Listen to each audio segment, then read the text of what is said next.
హరిదాస్ గారికి బియ్యం వేయొచ్చనే కాదు తీయొచ్చని కూడా మీలో ఎంతమందికి తెలుసు? సంక్రాంతి పండగ దగ్గరకు వచ్చేస్తుందని ప్రతి సందుగొందికి ముందుగా తెలిసేది మన వీధుల్లోకి వచ్చే ఈ హరిదాస్ గారి వల్లే.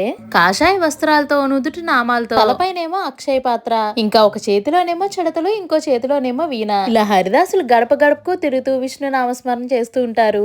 ఈ రోజుల్లో ఇంక వీధులన్నీ అంతంత దూరం తిరగలేక ఇలా బండి మీద వచ్చేస్తున్నారు.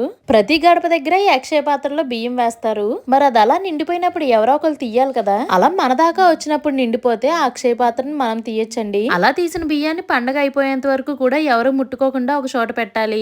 మనం మన శక్తికి తగిన బియ్యాన్ని ఇంకొంచెం జోడించి సంక్రాంతి పండగ అయిపోయిన తర్వాతి వారంలో హరిదాస్ గారు ఇలా వస్తారు. అప్పుడు ఆయనకు మనం ఈ బియ్యాన్ని ఇచ్చేయాలి.